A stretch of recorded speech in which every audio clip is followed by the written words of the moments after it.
This is a section totally devoted to strong acids and strong bases. How can you tell it will be a strong acid or strong base? If you're given an equation, there'll be a single arrow. You will never ever see a double arrow. Once again, back in 1210, we said please memorize the strong acids and strong bases. If you haven't done so, if you've forgotten them, please put them in now before we start the weak acids. Realize that the equation can be written two ways. You can just do HNO3, or if you're labeling for Bronsted-Lowry acids and bases, you'll have to add water so that you can put in Bronsted-Lowry acid, Bronsted-Lowry base. Depends on what a question is asking. So the first thing to share with you is, what is the pH if you're given a molarity? So what we have here is HClO4, a strong acid. H plus is going to simply be equal to 0.020 molar. What will be our pH? Well, pH is minus the log of H plus. We presented that in the earlier talk. It would be minus the log of 0.020 molar, and it will be a negative 1.699. So numerically, that is a 1.700. Remember, this is a placeholder. So my actual pH, will be 1.70 to have two significant figures. This value had two significant figures. What else do you need to do? Well, just like we did with the strong acids, you also have to do the same thing with the strong bases.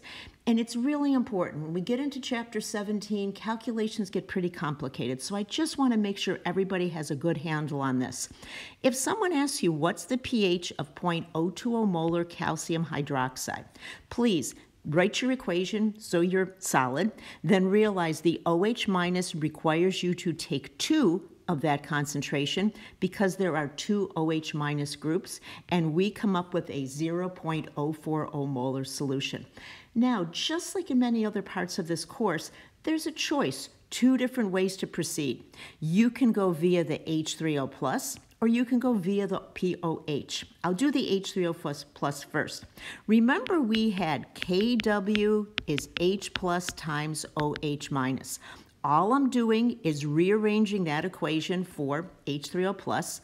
I put in my Kw, I put in my OH minus amount, and I come up with a value for H3O plus. Then what I do is what I did on the previous slide. pH is minus the log of H plus. It's minus the log of 2.5 times 10 to the minus 13. And you see I have the number 12.60. Again, the numbers to the left are placeholders, and it is the digits to the right that tell us the significant figures. You can do it that way if that's the way you decide. Sometimes people do it a different way.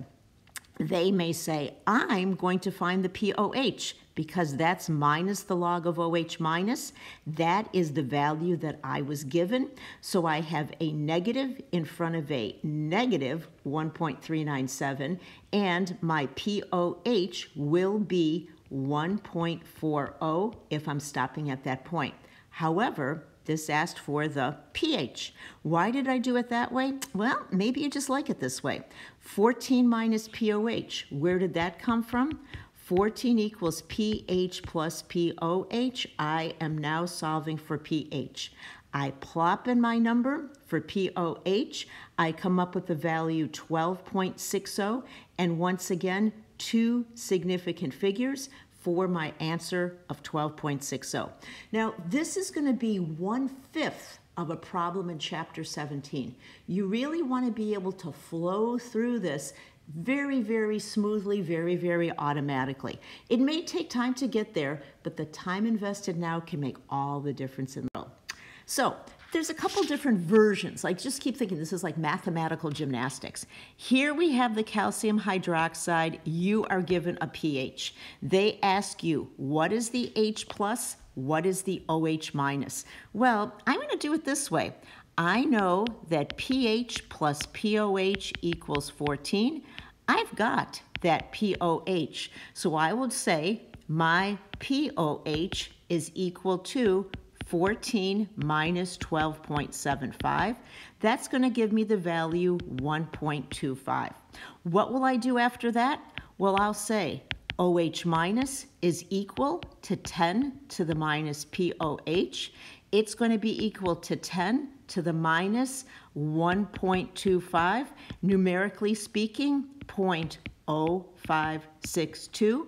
We have two significant figures, so that will be 0.056 molar.